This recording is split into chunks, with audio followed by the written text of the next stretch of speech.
Hey, in this video, I will show you how to delete Instagram draft on Reels in 2020 in 2021. On any iPhone and on any Android device. It's a very simple tutorial, so make sure you watch it until the end. And before we start, give this video a like for the algorithm. Each like gets us a few more views. Subscribe if you are new.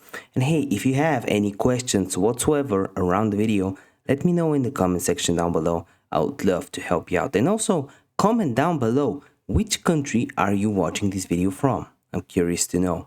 So to actually delete an Instagram Reel draft, let me show you how you can do that. I'll switch to an account that I manage, and to go on the Reels tab, you want to click on the second option, which is Reels normally. The third is sometimes IGTV if you have that available.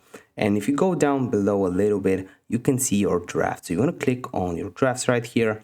And if you just click on the draft, oops, sorry, and try to click the X, you have discard, but it doesn't delete it. So to actually discard it or delete it, you want to click on select at the top right corner, then mark it or mark multiple ones, and then click on discard at the bottom, which will basically delete it. So yeah, it's not a hard, it's a very simple tutorial, but I know you can have questions, so comment down below if you do. We're uploading hundreds of videos just like this every single week for your value. So yeah, if you appreciate it, give us a like, and I want to see you in one of the next videos.